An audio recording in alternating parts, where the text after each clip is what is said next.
Laura Tyler Perryman, co-founder and former CEO of the medical device startup Stimwave Technologies, was charged with allegedly defrauding investors out of $41 million by making false and misleading statements about one of its devices, according to a complaint filed with the U.S. Securities and Exchange Commission Tuesday.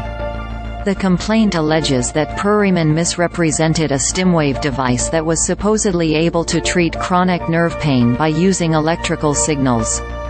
The device is made up of a transmitter, an electrode array and a receiver, which was, in reality, fake and nothing more than a piece of plastic, according to the SEC.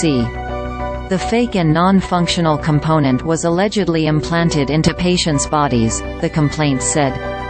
Perryman also allegedly told investors that the device, called the Peripheral Nerve Stimulation (PNS) device, was the only effective device of its kind on the market, and had been approved by the U.S. Food and Drug Administration, according to the SEC.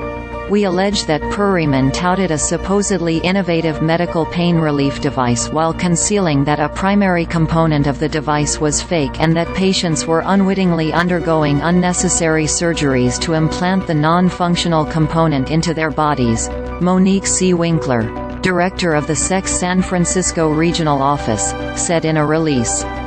The complaint charges Perryman with violating the anti-fraud provisions of federal securities laws. The SEC is seeking permanent injunctions, a civil penalty, disgorgement plus prejudgment interest and an officer and director bar, according to the filing. Perryman did not comment and directed CNBC to her lawyer, who did not immediately respond. The SEC's complaint follows Perryman's indictment by the U.S. Attorney's Office for the Southern District of New York in March. She was arrested in Delray Beach, Florida, and charged with 1 count of conspiracy to commit wire fraud and healthcare fraud, and 1 count of healthcare fraud, according to a release.